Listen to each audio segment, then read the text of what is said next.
Hello guys of United Rock Nations. We are an amazing company with DeWolff here at the Olympia in France. How are you? I'm great. How are you? I'm very well. Very good. This place is really amazing. It is. We just discovered it. Absolutely. So we are here, of course, to talk about love, death, and in between. Yeah. So, what is the feeling about this new one? Well, for us it's a very special album because it was recorded all live without any overdubs. So we went to the studio, and we're only 3 people, of course. Yeah, So it's really hard to do like a complete album without overdubs, without it sounding very empty, which also can be great, by the way. But we wanted to go like for a full sound, but without any overdubs. So we asked some friends to join us, 2 backing vocalists, 3 horn players, and a percussion player, and a bass guitar player, and a piano player, who's also our front of house guy, to join us. And we went to France, to Brittany, with 11 people in total, to record this whole album. And it was recorded fully live. Yes. All analog. So, your feeling about this album? We can... There's a big contrast with the Wolfpack album, because the Wolfpack album was recorded, during the pandemic. A lot of people were in quarantine. Actually, some songs we wrote during a Zoom session like on Skype. So there was very little human contact in making the music, and we wanted to change that for this album. Like, be together, make the music together, record it together, all at once, and I think that's what the energy is of this album. Absolutely. Your feeling about this new album? It feels like a big party, actually. Because it was recorded on the moment with all these people in one room, and there was so much joy during the recording of the album. That's really what you hear when you listen to it. Absolutely. And we spent time together, eating, having a good time, and making good music, and it was like a super cool experience. And we recreated this tiny little world there in that studio, and there was just so much joy during the recording of the album, and that's what you hear. Absolutely. I'm always surprised when I listen to your albums because your music is not the one of your generation. No. So, but it sounds like it was. So, what does inspire you when you create the music? What kind of music you listen? Is it soul? Is it rock? Because it's not your generation, but you like this kind of music. I think if you look at our record collections, I think like 90% of it is old. Oh yes. Of course, like in a certain way, every music is old because everything was made before now. Yes. But okay, I'm older than 40 years. And it's just the music that we love, and it would be crazy for us to go ahead and make something that is very modern sounding, because it would have no connection to the music we love. Absolutely. You listen also to that kind of music? Yeah, definitely. I think with the latest record, there's like a new inspiration came to us, like the Impressions. So there's a lot of soul influence in the new album. Exactly. So that kind of changed. And that's our DNA, old soul, rock and roll, rhythm and blues, that kind of stuff. It's what we love, and so that's what comes out when we make music. Absolutely. And we're not trying to be vernieuwend. What do you call it?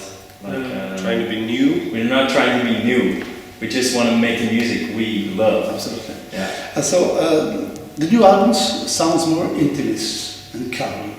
That is my opinion. I don't know if you agree with that. Am I right or not?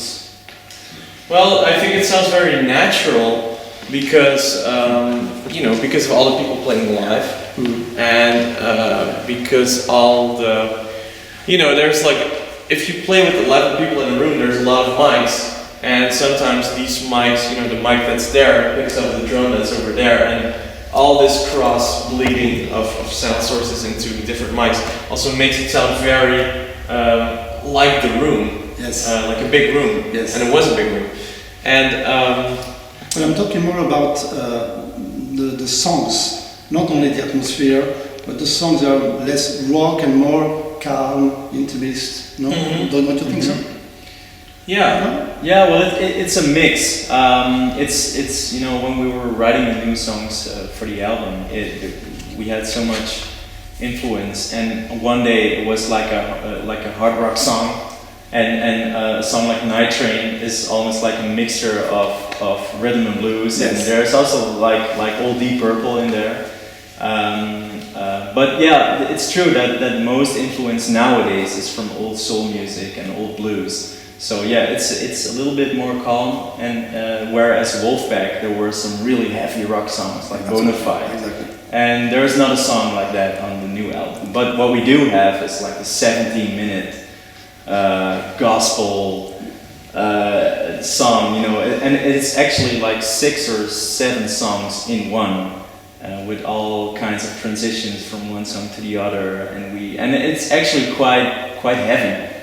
Maybe it doesn't really sound like Deep Purple, but there's so much energy in there. So yeah, but it's a mix, you know. There's also ballads, and it goes all kind of ways. I can remember the last album of the record is called Queen of Space and Time, and when we wrote it, it was actually a pretty heavy, intense song, kind of like Big Talk, another song of ours from the album Thrust. But we didn't really feel it like that, so we tried to change it to like a Dr. John swampy, mysterious vibe, and it actually worked pretty well. So I think what you're saying is kind of true, that we were specifically looking for not kind of like the angry, heavy songs, but more like what we felt at that time. That's what I mean. Yes, exactly. There is one of the new sound you have on this album is that there's a lot of horns, saxophones. Was it difficult to produce all those instruments, to writing the songs, thinking about, here we have to put horns, yes or not?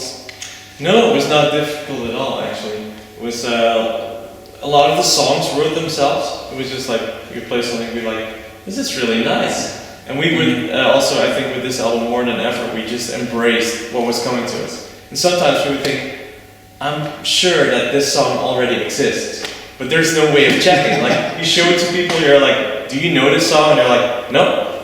Okay, well, then, let's just use it because it sounds beautiful. And with the horns, it was also, like, I remember very clearly that Isaac, one of the horn players, who's like our main guy that we talk to about what the horn arrangements should be. We went through this Rosita song, the 60-minute song, with him, and it was just very natural. It was like we were listening together, and like, damn, yes, yeah, something like that. And then, you feel that? Okay, yeah, let's do that.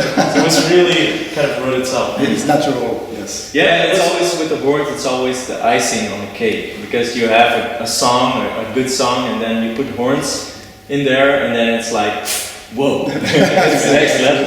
Yeah. But you don't need it to write a good song, but it's always like this little extra that just gives it that icing. But it could be difficult to play live without horns.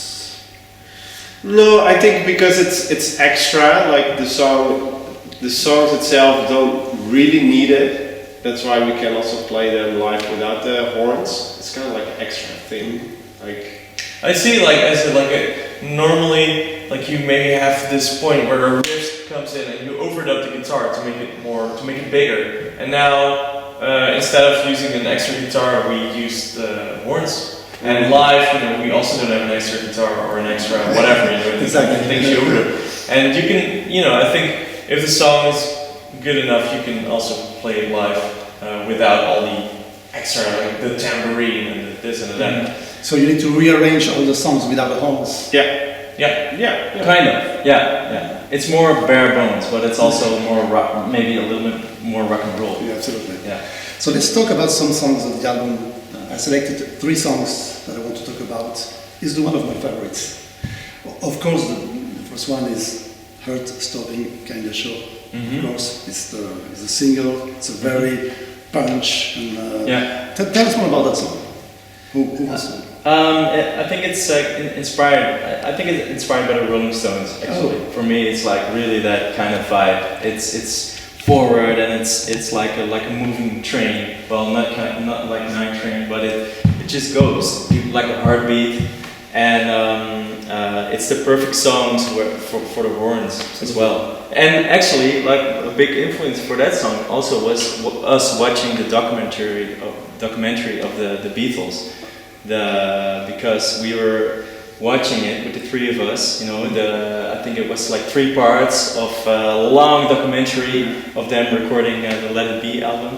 Exactly. And we got inspired by watching them writing the songs and sitting in the studio, and we really felt that kind of energy, and we couldn't wait to get back together and write songs. And that was, I think, one of the first songs that came out that we started writing on. Absolutely. And it's also one of my favorite songs on the album. Okay. So the second one, it's Message for My Baby. There's an amazing solo, guitar solo on this album. Tell us more about that song. Well, that is one of the songs that we just started jamming. It's just one chord, I think. And we had a couple of rehearsals. No, just one day of rehearsals with Levi Vis, bass player on this album, and we made 2 songs on that day. One is Jackie Go to Sleep. Then we just started jamming and putting it together, and then Message from My Baby was like, we need a cool riff, and then I just played, and we all joined in, and that was one of those moments where we thought, like, does this exist already? Because it's so, it's so easy to play. And then it was like, okay, first, I got a message. It was just the first thing that popped up in my head. I got a message from my baby. And then I wrote kind of like on the spot, I wrote the verse.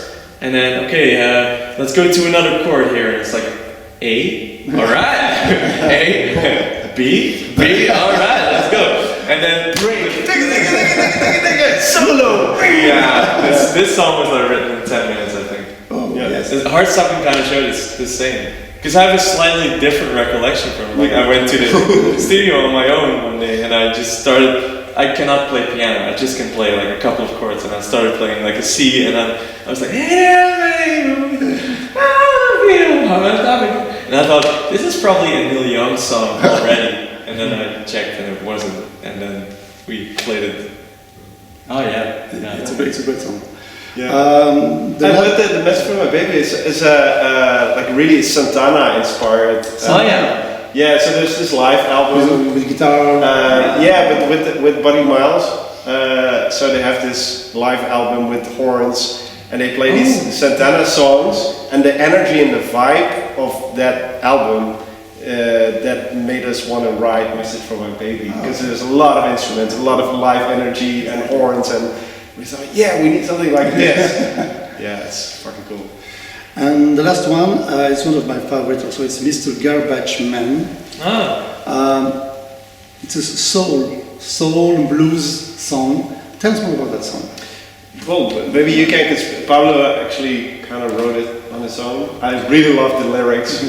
Yeah, I had like 2 days off, and I went to the studio for 2 days, and then that is a song that came around like late at night. I was just sitting there in the dark. I had turned out the lights, and I was ready to go home, and I was feeling like I can write one more song, I think, and I just played one of the 3 chords I could play on piano. It's like, hey, Mr. Garbage. And then I just learned to go with that first instinct, like when you like Message from My Baby. It's like Message from My Baby was the first thing that popped up in my head. So maybe let's see what kind of lyrics you can write with that. And then I came up with this idea of, hey, Mr. Garbage Man. I have all of these body parts, and I do not need them if the woman I love doesn't want to be with me. And then it took me some days, and then we played it together, and it was really like, nice. Doesn't it exist already? It's like it's blues, the the atmosphere of this song is more blues, soul. Yeah, I think so too. Like Paulo came with the song, and we thought, yeah, we can make this into something like with the DeWolff. At first, there was a demo of the song. You made it in your own. Oh yeah. And that was more soul, I think. Maybe even a little bit doo-wop. Yeah. Doo-wop? Yeah. So we're like a doo-wop. Yes, that's true. Choirs in there. And then when we played it with DeWolff, it was more pushed into like a blues direction. Exactly. Yeah, and it works really well for the song as well. Because we can't do the doo-wop things on stage. Tell us one of your favorite soul or blues artists.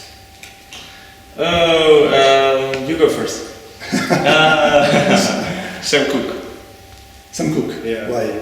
His voice is just amazing. Like he sings like he has so much control over his voice. It's like a piano. So he sings these notes like I want to be here, I want to be there. He doesn't glide that much, and it makes it sound like dull when I explain it, but it sounds amazing. Like I get goosebumps from Sam Cooke. For me, I think it must be Otis Redding. Otis Redding. Yeah, Why? of course. Well, there is only one Otis Redding. I mean, his voice is like it gives you goosebumps all the time.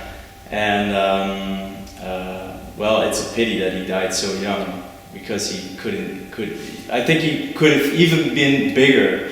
Like, but now it's. I mean, the songs that he wrote, the songs that he sang. It's always when I hear them, I'm like, oh, I melt from the inside.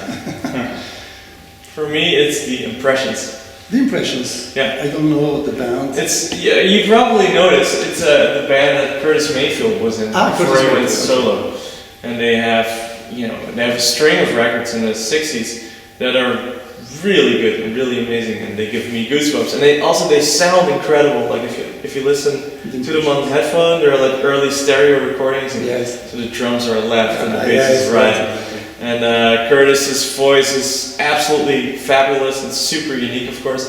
The falsetto he does. But the other two guys, one of them is Jerry Butler and the other one I don't know. Their voices, they blend together so well. Like they sing stuff that if like three other people sing it, it would sound weird. But if they sing it together, it sounds so beautiful. It's really unique. So listen to Sam Cooke, Otis Redding, and Impressions, and of course, DeWolff. So you will be here the 28th February for a gig in Paris. Yeah. So what can we expect from this show? 28th February, that's a day that only comes by once every 4 years. So it's going to be Exactly. a quite unique experience. What can you expect? Well, we're going to, translate this energy, this already live energy of the record, we're going to translate it into an even more alive experience to play here. And what we want to do with our shows, like now more than ever, and it's also something we try to do with the record, is take people on a journey. Like you come in, and from the moment we start, I don't want people to like stare on their watch and be like, oh, how long is it? But I want people to, after 2 hours, be like, oh my god, and, oh, it's 2 hours later. And we definitely should bring the XL band, Mhm. the singers and the horns. Mm-hmm. So I hope the stage is big enough in the Mahogany. It's big again. It's big. Yeah.